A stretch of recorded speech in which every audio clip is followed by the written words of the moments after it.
Yo, what's going on guys? Welcome back to another market review. Today we took 3 trades, go over it right now.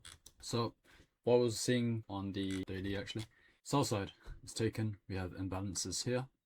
We also have that weekly imbalance there. I was looking at the dollar index and you can see with this order block, we've traded into it now. So that sort of bullish idea for me has gone. The only way I'd be bearish on the dollar index is if we close below the mean threshold of the order block. Then it'd be more likely, it'd be better for me to take a trade down to here. And likewise, since that is a risk on scenario, so dollar index weak, then in the future for Nasdaq and S&P, I'd probably be looking at these highs here. For now, lowest hanging fruit target, if the mean threshold is taken, would be at this high here. Alright, today I was looking at it to be bearish, and you guys could see pre-market not pre-market, a few days ago we took our sell side for a value gap, short shift, I guess here, you can see this looks better, short shift for a value gap, short shift, value gap, and then we come higher off of that. We end up daily coming into that daily upper for a value gap, and we're also trading inside that hourly or daily order block. So what I was expecting was us to take out these highs, which we did. These were relatively equal highs here. That was also a fair value gap. There's a lot of lines here, so I'm not gonna mark out that. But we took out the high on our left, the relatively equal highs here, right? And this was pre-market. That was 8:30, some sort of retail sales, and if we took out a swing high here and then had a short shift, and then we came lower from there. Now at 8:44 we had Trump speaking, well, not Trump speaking, but he posted something on social, and bro, this guy is so he's saying he wants a ceasefire, like he's been wanting a ceasefire, but now he's still gonna blast Iran. What's going on? Anyhow, this was news manipulation. Buy side above here, 8:30 takes out a more crucial high, and then we drop lower.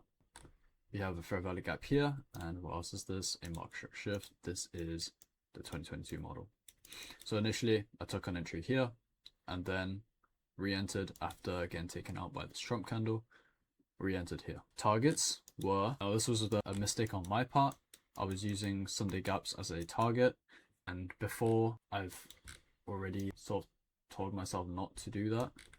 I actually took on NQ. Oops. I told myself that I wouldn't be doing that anymore, but I think I just forgot, I guess. But if you guys look here, we have, crap. If you guys look over here, we have the new week opening gap low, and we traded into that here. Also traded into this hourly gap, respected the high of that hourly gap. Was that the low? Right, let me double check. So respected the high of that hourly gap and came higher from there. So I was expecting this to be a partial. So after I took the short here, stop at the, that was not my stop gap. Wait, was it? No way, that was my stop. That wasn't this. No, I don't think that was my stop. Maybe it was. Alright, so this is the entry. Stop was at, I guess, this candle high, and after we dropped a lower here, we've had a closed candle, so I was expecting institutional order flow. I was being a bit more aggressive with my stop trails because it's a sort of manipulative session, so I was being a bit more aggressive. And then on the hourly here, we have this hourly for value gap. The high of it we tagged here, I think. The high of it we tagged here, and then we also went lower just a little bit to come down to that other hourly for value gap that we rejected off. So these would have been a partial had I not looked at this Sunday gap low as a target. So overall, I think it was a pretty decent day in terms of in pre-market. The third trade that I took was down here. I was not very proud of this trade, honestly. I tricked myself into thinking that this was a valid trade, and the reason being, we had, this is an hourly for value gap here, hourly for value gap high, Audi Ferrari gap low. So I was looking at this, I was like, we're getting some sort of resistance from it. So I was like, for me. So I was like, order block, that's fine. I'll take it off of that. And that was another short down to the Sunday gap low, and then to the lower draws. Overall, it wasn't a very good trade. Why? Because, well, we're inside this range here. Overall, we're not very... we should have went lower when I took that other trade earlier. There wasn't a reason why, if price was weak and was willing to come down to here, then there wasn't really a reason for it to come all the way up here just to do it. Like, there's no reason. So again, I was expecting this 5 minute for value gap to be tapped into at 9:30, but we ended up running through that.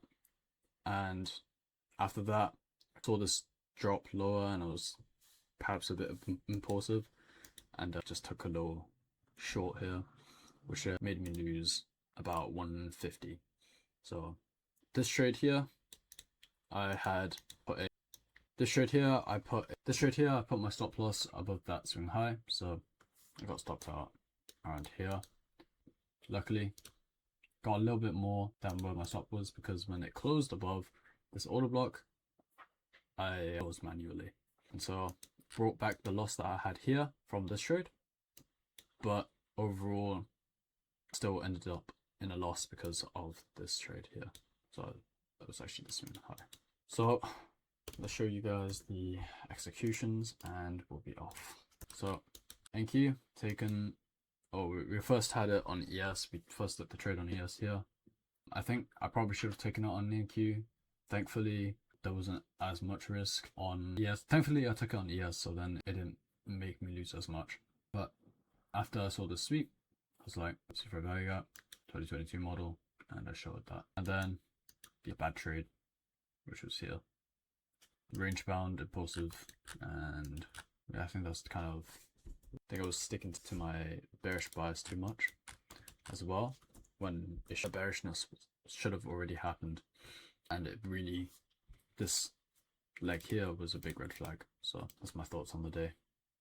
Anyhow, see you guys in the next market review, and peace.